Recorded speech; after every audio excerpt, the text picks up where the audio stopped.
Makanya mereka tidak aneh, Bu, mengingkari adanya pembagian tauhid menjadi 3. Apa itu? Tauhid rububiyah, tauhid uluhiyah, dan tauhid asma was sifat. Kata mereka apa? Ini pembagian yang bid'ah, gak ada. Kenapa mereka mengingkari pembagian 3 tauhid ini, Bu? Karena mereka selama ini punya keyakinan hanya tauhid rububiyah saja. Tidak ada tauhid uluhiyah. Makanya tidak aneh, Bu, pada kelompok mereka ini terjadi kesyirikan.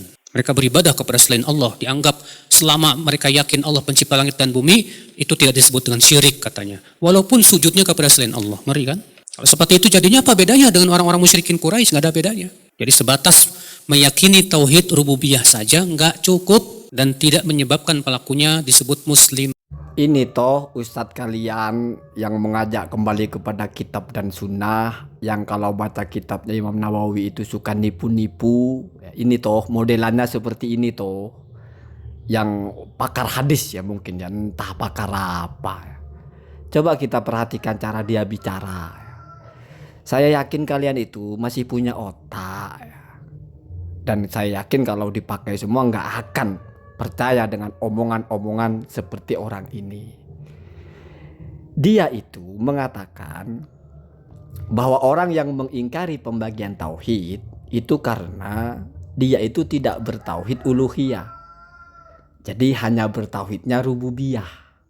Jadi kalau ada orang menolak dibagi, berarti menolak satu bagian di situ.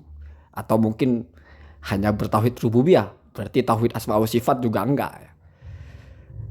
Saya paham kalau disandingkan dengan ustadz-ustadz yang lain ceramahnya kan mungkin maksudnya ya menyembah kuburan, meminta kepada kuburan kan begitu. Lalu disambungkan dengan ayat mana buduhum illa liyuqarribuna ilallahi zulfa, begitu kan. Jadi orang tawasul itu disamakan dengan orang yang menyembah berhala.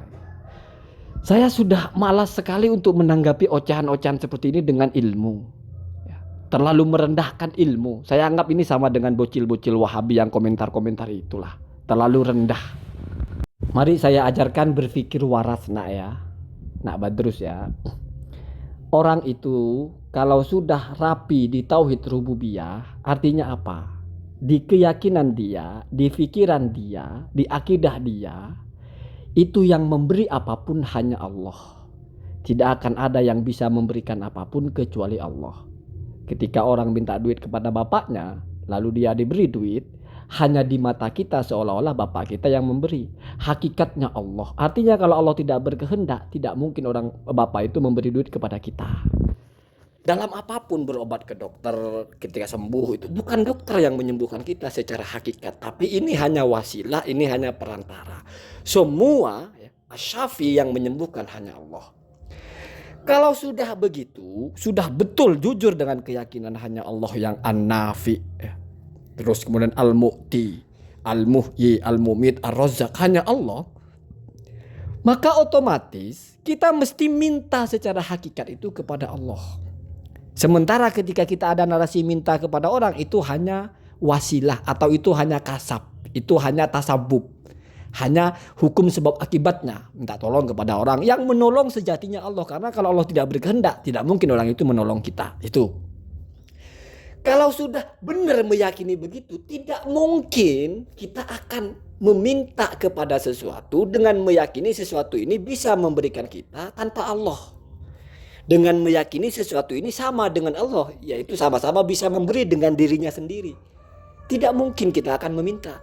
Kalau kita meminta kepada kuburan atau kepada apapun, lalu kita meyakini kuburan itu mampu memberikan kita sesuatu sebagaimana Allah mampu memberikan kita, berarti bukan hanya rusak karena meminta kepada kuburannya atau tauhid uluhiyah, tapi sudah rusak tauhid rububiyahnya. Makanya tidak perlu dibagi, terus rububiyah uluhiyah itu satu kesatuan yang secara akal waras tidak bisa terpisahkan. Makanya kalau kamu bersyahadat cukup asyhadu an la ilaha illallah. Tidak usah asyhadu an la rabbah illallah, tidak ada begitu, tidak perlu. Cukup sudah Islam kamu bersyahadat begitu ya. Di kuburan ditanya man rabbuka ya, tidak man ilahuka ya.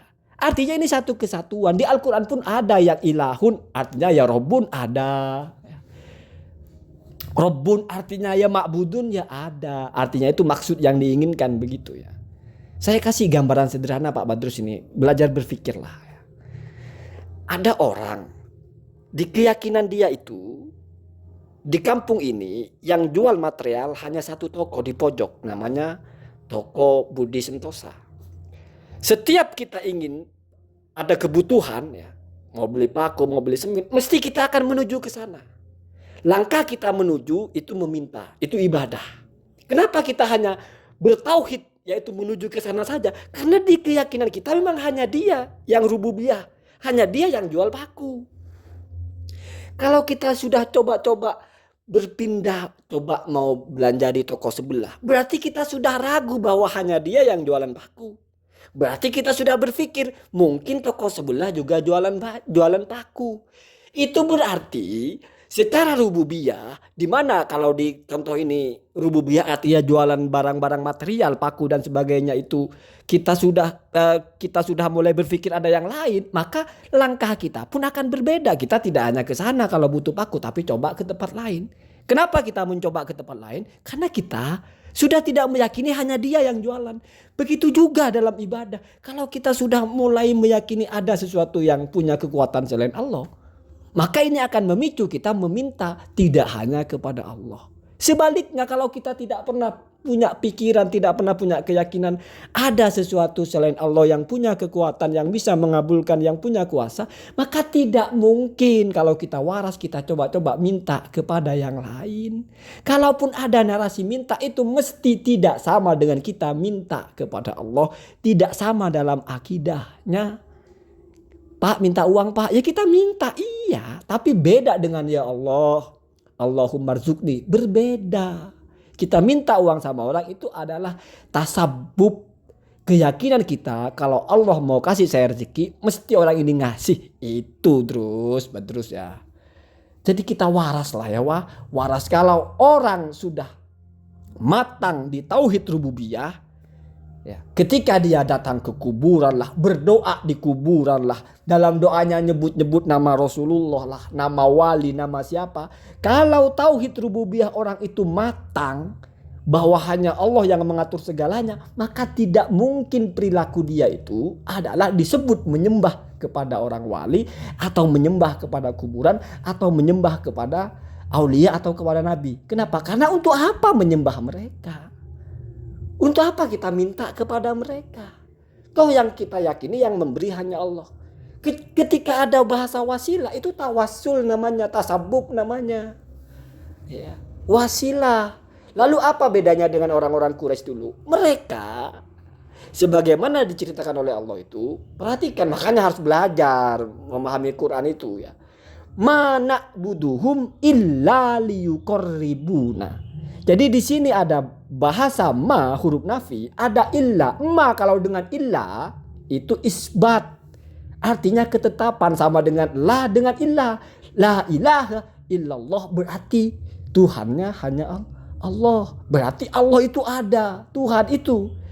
Mana buduhum illa liyuqarribuna berarti mereka memang menyembah.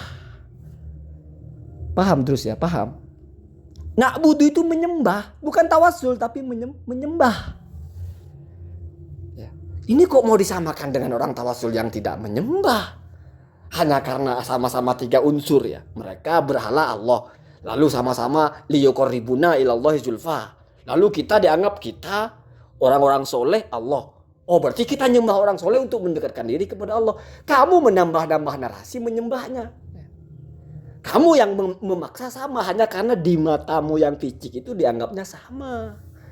Padahal sudah jelas itu dibahas. Di mana sih kita menyembahnya kepada orang-orang soleh itu? Di mana kita menyembahnya kepada orang wali itu?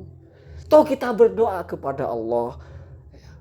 Seperti yang diajarkan Ibnu Aqil itu misalnya kepada Rasul. Ya Rasulullah atawassalu bika ila Rabbi. Jadi atawassalu bukan a'buduka, bukan menyembah. Sementara orang-orang kafir itu jelas bahasanya. Mana buduhum, kami tidak menyembah illa liyuqarribuna, kecuali bertujuan untuk mendekatkan diri. Berarti mereka menyembah. Sama dengan saya tidak datang ke sini kecuali untuk melihat kamu. Tujuan maksudnya apa? Berarti kan datang. Tidak ada orang ngomong begitu kecuali dia sudah datang. Saya tidak makan kecuali karena saya lapar. Itu orang ngomong karena dia sudah makan. Itu kok disamakan dengan orang yang tidak nyembah?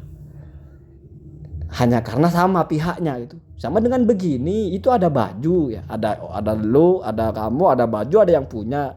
Ada satu orang nyolong baju. Terus ada satu orang yang cuma melihat, tapi karena pihaknya sama, ada orang, ada baju, ada yang punya. Terus kamu tuduh mencuri juga, kan gobloknya mau tamat itu. Bukan mau tamat ya, bukan mau tamat lagi. Mujma' alaih ya. Sepakat itu goblok. Jadi saya ulangi lagi, nggak mungkin ada orang akan meminta dan menyembah kepada selain Allah kecuali dia memang sudah meyakini ada yang selain Allah yang punya rububiyah. Artinya orang kalau rusak tauhid uluhiyahnya mesti dipicu oleh rusaknya tauhid rububiyahnya. Kalau tauhid rububiyahnya matang, tidak mungkin dia rusak di tauhid uluhiyah kecuali tidak waras ya. Sama dengan material tadi, sudah tahu hanya toko itu yang jual paku, kamu yakin hanya toko itu yang jual material, tidak pernah terfikir di pikiran kamu ada toko lain yang jual material. Kamu kok mau beli material ke toko sebelah yang jualan tahu? Goblok.